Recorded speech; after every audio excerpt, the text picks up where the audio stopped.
Guys আজ ছিল ছট পুজো।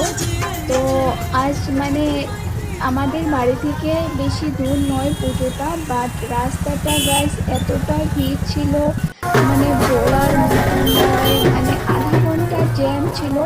আমরা বসে বসে তারপর স্কুটি আরেক জায়গায় রেখে তারপর আমরা গিয়েছি যেখানে মানে ক্যান্ডেল জ্বালাবো পুজো, সেখানেই মানে আমরা গিয়েছি যেখানে ছট পুজো হচ্ছে।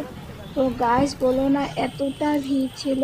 তো আলটিমেটলি আমরা ওখানে গিয়ে পৌঁছেছি। তো তোমাদের কাছে শেয়ার করছি। তো যেই আমাদের এখানে এটা পুকুর, আর এখানে মানে আমাদের যত দুর্গা প্রতিমা আছে সব এখানে বিসর্জন করে।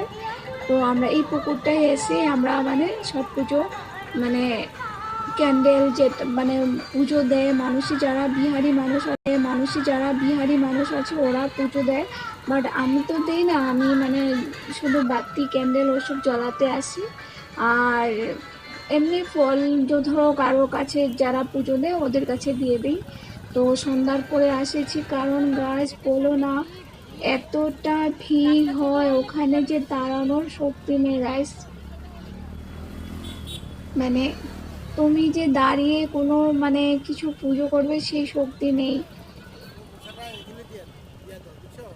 তো তার জন্য আমি সন্ধ্যার পরে এসে তো এখানে একটু ক্যান্ডেল ধূপকাঠি এখানে জ্বালিয়ে পুজো দিয়ে প্রণাম করে তো চলে আসলাম। তো এখানে একটু কথা বলছিলাম, যদিও এখানে গান চলছিল তার জন্য ভয়েসটা আমি আবার এখান থেকে দিচ্ছি।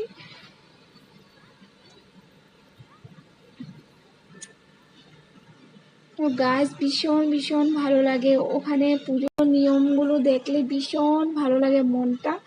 তো আমি তো মানে বিকালবেলা আগে গিয়েছিলাম, যদিও আগে আগে যেতাম, বাট এখন আর আমার ওই ওদের মানে এসব দেখা হয় না, কারণ কি অনেকটা প্রচুর ভিড় থাকে, গাছ দাঁড়ানোর শক্তি থাকে না। আমি যে জায়গায় এখন দাঁড়িয়ে আছি সেই জায়গা প্রচণ্ড ভিড় থাকে।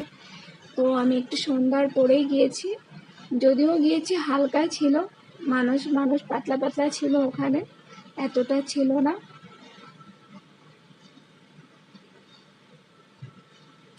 তো তোমাদের দেখো চারপাশটা দেখাচ্ছি।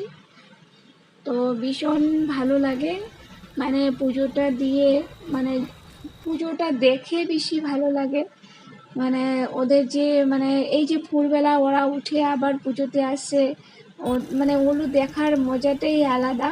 আর এখন আমি তারপর বাড়ি ফিরছি, দেখো গাইস।